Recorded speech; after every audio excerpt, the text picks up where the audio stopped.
few things to that list of supplies I gave you. Rubber bands, pencils, and 5 boxes of paper clips. Oh, and listen, you don't by any chance have tweezers down there, do you? No, I didn't think so. Okay, bye-bye. Tweezers? Yeah, I know. Ted asked me if I could get him some tweezers. Can you imagine why? Sure. I went down to his dressing room last night and saw him trying to pick the name of the Rip Van Winkle Motel out of a bath towel. This is ridiculous. Tweezers, paper clips. I mean, this is not why I became an associate producer, you know? I'm going to talk to Mr. Grant about it. Oh, yeah? Mr. Grant, could I talk to you for a minute? Sure. Mr. Grant, I have been working here for 3 years now. Mary, before you go on... No, Mr. Grant, I'm not here to ask for another raise. Oh, go on. It's just that after working here for 3 years and doing every little piddly job from ordering paper clips to tweezers, I think I am ready for a little more responsibility. Something challenging, something difficult. You do, huh? Yes, I do. And I think if you did that for me, it would take some of the load off your shoulders. You're right. By golly, you Thank you, Mr. Grant. You know, I wasn't really sure I could handle this when I came in here. I mean, I think it was probably the tweezers that finally made up my mind, you know. Anyway, I think it's probably good for me, you know, to stand up for what I believe in. But you know me, cautious Mary. Anyway, when I came in, I wasn't sure how I'd react. And then a thought occurred to me, well, you know, Mr. Grant, he'll understand. So I said to myself... Mary, you did good. I did? Yeah. The asking for responsibility part was very good. Very good. But this part, this instant replay part, this part stinks. Well, I suppose you'll want a few days to think it over. No, I've got some responsibility for you right now. 2 things, as a matter of fact. You do? Oh, that's great. Great. First thing, I want you to hire a new sportscaster. Ah, Mr. Grant, thank you. That's wonderful. But I didn't know that Ed is leaving. And neither does he. That's the second thing you do. Fire Ed. Mr. Grant, please, no. I've never fired anybody in my life. Mary... I had a cleaning lady once I couldn't fire, so I moved. Listen, when you're an executive, you handle the bad jobs as well as the good. Why are we firing Ed, anyway? Well, at the last company party, Ed made a pass at the station manager's wife. Oh, Mr. Grant, that has to happen a lot. You know, company party, somebody has 1 drink too many. This was a completed pass.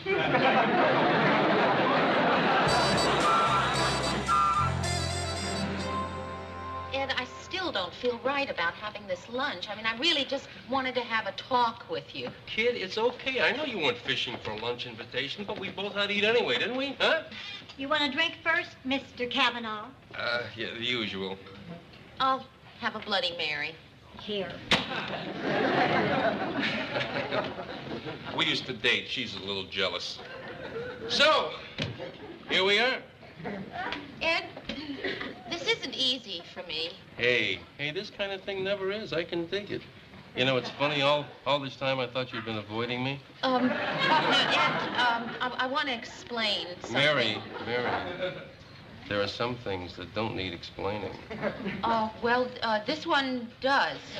Baby, look, you shouldn't realize with a girl like you can't hit a home run first time at bat, right? Ed, I think we ought to discuss why I called you. Drink up, sweetie, and don't lend him any money. Hey, here's to us. The best is yet to come. Ed, you're making this so difficult for me. No, you just drink regular, like our arms weren't crossed. No, you don't understand. Hey, believe me, I understand. Why don't you just let me take it from here on in? Ed, you're fired.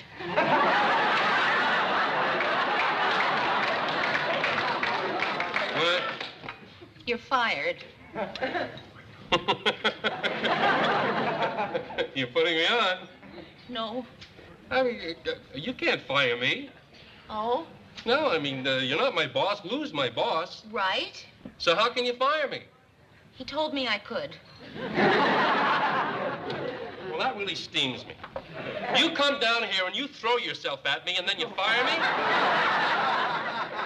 Listen, I'll tell you, no broad is gonna fire Ed Kavanaugh. How about that? Well, Ed, you're fired. A broad just fired you, so you're fired. So I'm really fired? Yeah, Ed, I'm sorry. I truly am. Are you really? Yes. How sorry?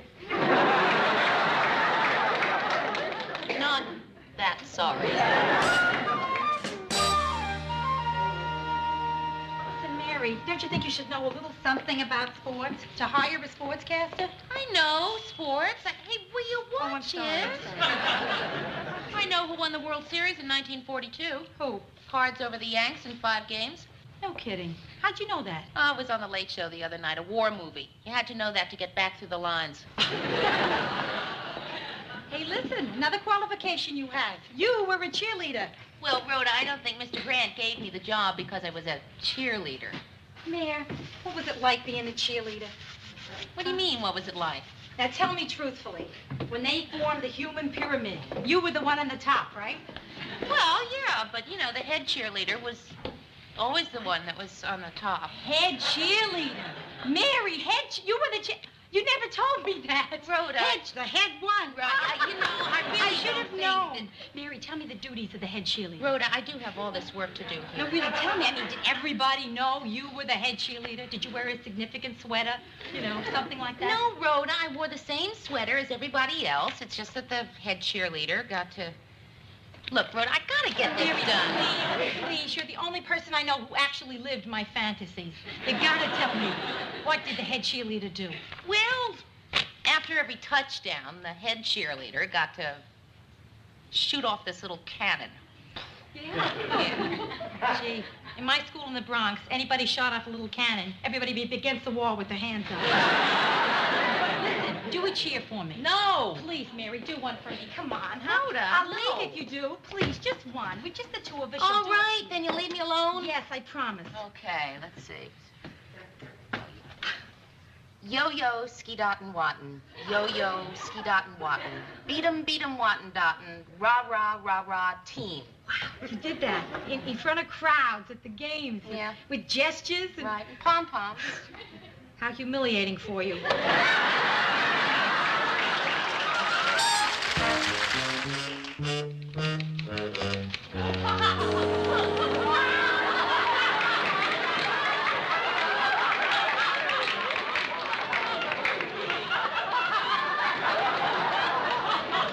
It's almost time to go on, Mayor. Is the copy ready? Oh, yeah, here you go, Ted. The news copy and the sports copy. You know, the sports, Jimmy, is going to be a good thing for me. It'll widen my horizons, make me sort of a Renaissance man. That's right. Ted Baxter, anchorman, sportscaster, Cheese of the Month Club member. Ted, remember, this is just temporary. It's only until I hire a regular sportscaster. I wouldn't be too sure about that, Mayor. I think you'll be liking what you see tonight. Is there something different about you today? You seem, taller. You think so? He said coyly, high atop his 3-inch wedgies. They're not wedgies. They're conquistador boots. You like them, Mayor? Oh, they're nice. Thanks. Say, aren't your heels a little higher than usual? Yeah, man. You got a lot of nerve wearing your high heels the same day Ted's wearing his. Well, I thought it would help the sportscasting thing if I looked a little lankier. Ted, you're really taking the sportscasting thing seriously, aren't you? Well, sure. I think the normal comparisons will be made. Jim McKay, Red Barber, Dizzy Dean. Daffy Duck?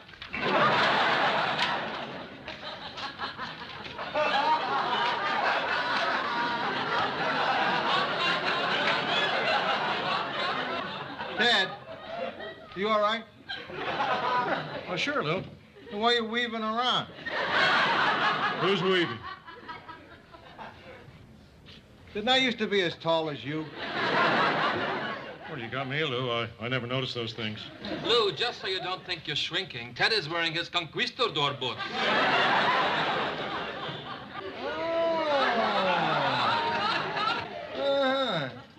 I don't like them. Well, I do, Lou. And I'm going to wear them. Okay. Just so long as you don't lose your balance while you're on the air. I mean, physically, too. You better get to the studio. Oh. I want to see you in my office. Sure. Close the door. Mary, I'd like to give you a little course on the basics of good broadcasting, all right? All right. Rule number 1. You never fire your old sportscaster until you've hired your new sportscaster, because that leaves a hole in your organization. We've got a hole in our organization, Mary. You want to know what his name is? Tonight in the news, hot war threatens in the Mideast. Hurricane Emily is on the rampage, and new flare-ups in Southeast Asia. More about these headlines in a moment. First, news from the world of sports.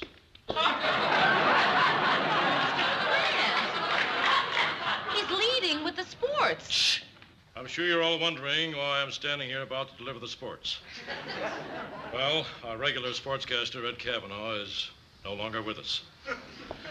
There comes a time when we all must move on, and for Ed, that time came yesterday. Tonight, yours truly will pick up the fallen gauntlet and act as sportscaster as well as anchorman. And now the sports. Hi there, sports fans. This is Ted Baxter. Stepping into the batter's box and taking a few healthy cuts at the scores of the day. It's halftime at the Monday night game of the week. Green Bay 7, New York Giants 7. But I understand the game is much closer than the score indicates.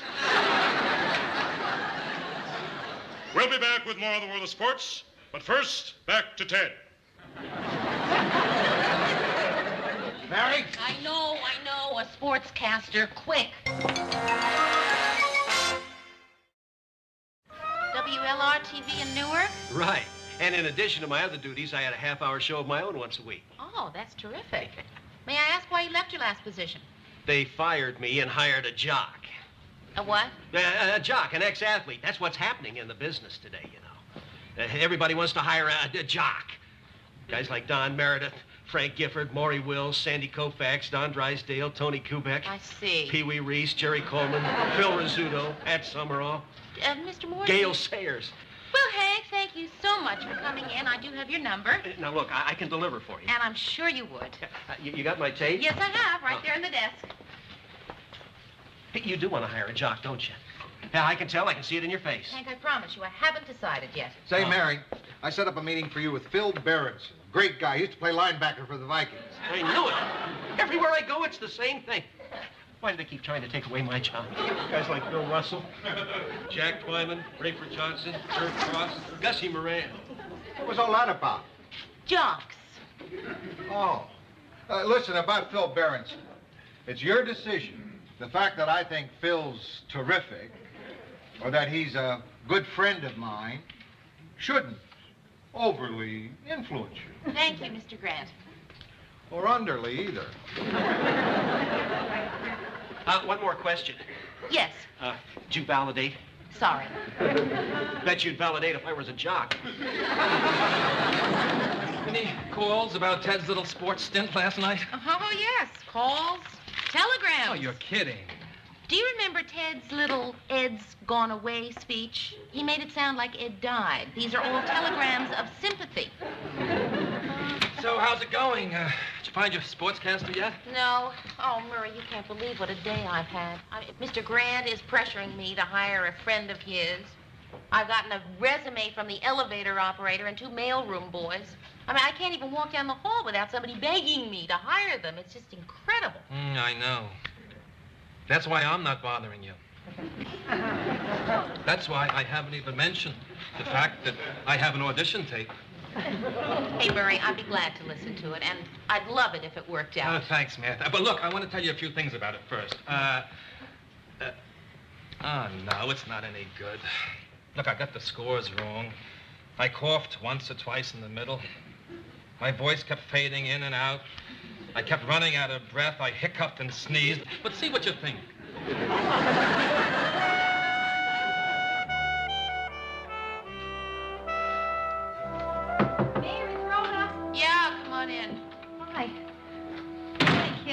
Can you give me a lift to work? Yeah, sure. Mary, isn't that the same outfit you were wearing yesterday? Rhoda, this is the same everything as yesterday. I have been up all night long listening to these tapes. Gee, looks like somebody tapped the phones of the King family. You pick anybody yet? No, but I have narrowed it down to 2. Yeah, Mary, wouldn't it be wonderful if guys actually looked like they're 8x10 glossies? Ted does. Ted is an 8x10 glossy. This Mary, he looks good. That's Phil Berenson. The ex-linebacker? Right. Gee, I didn't recognize him since his face healed. See, he's Mr. Grant's candidate. If I picked him, I would make life so simple for myself. But I want to do it my own way.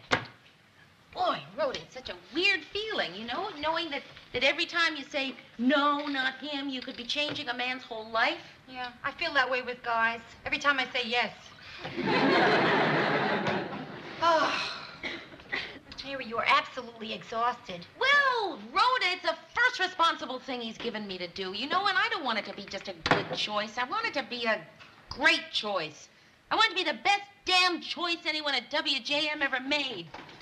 So it's down to 2, Phil Berenson or Andy Rivers.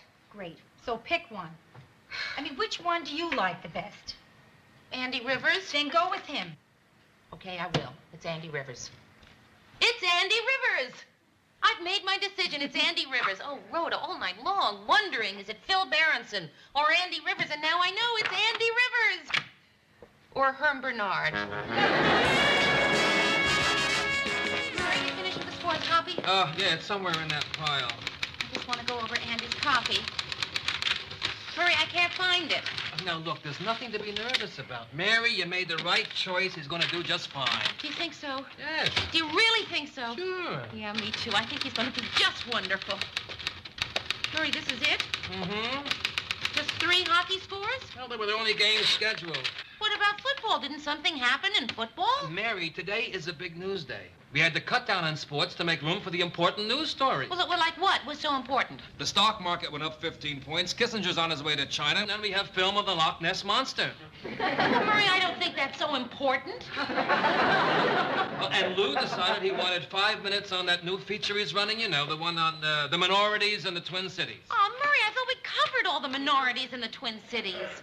Tonight, it's Filipinos.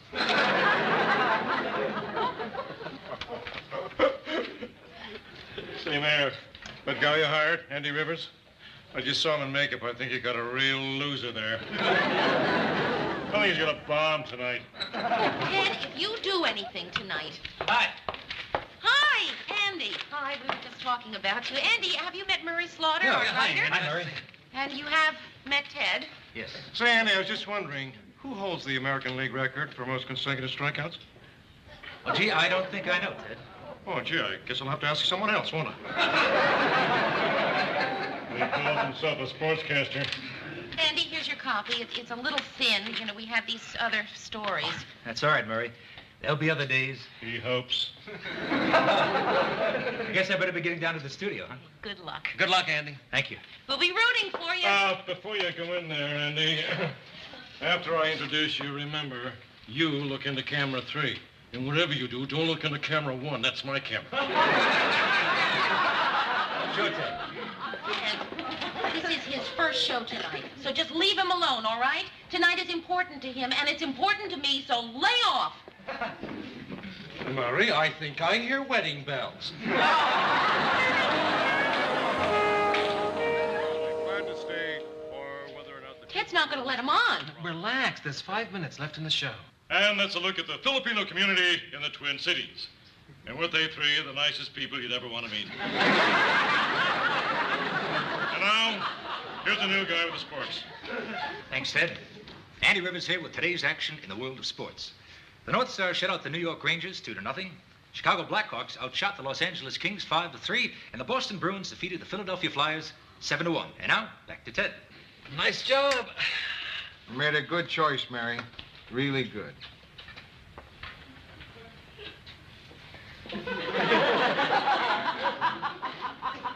I said good choice, Mary. You did good. He's going to work out great. Mary, what's wrong?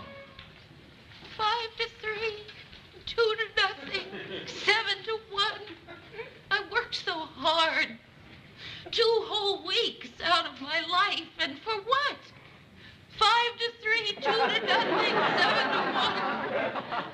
I was so proud. I didn't sleep one whole night. And what was it all for? 5-3, 9-7, 8,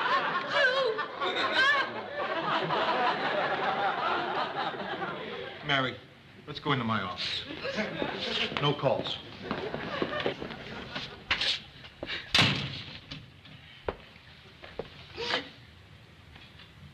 Mary, you look a little down.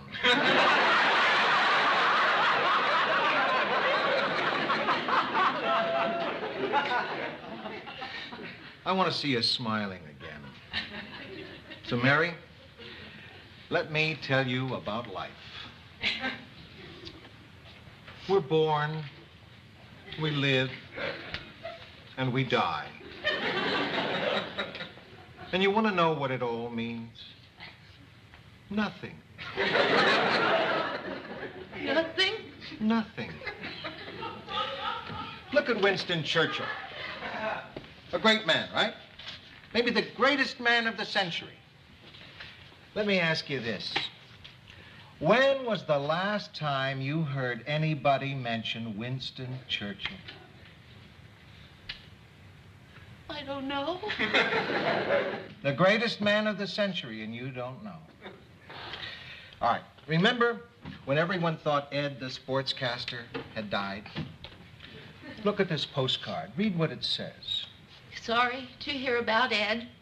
Having a wonderful time. Best regards, Charlie Kellerman. That's what a man's life comes down to, Mary. Sorry to hear about Ed on the back of a picture postcard of Disneyland.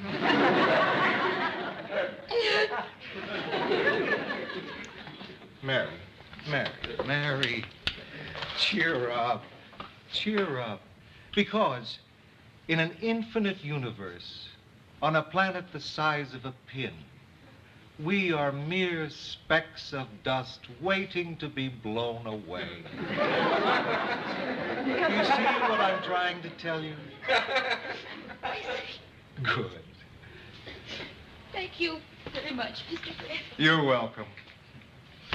I feel so much better.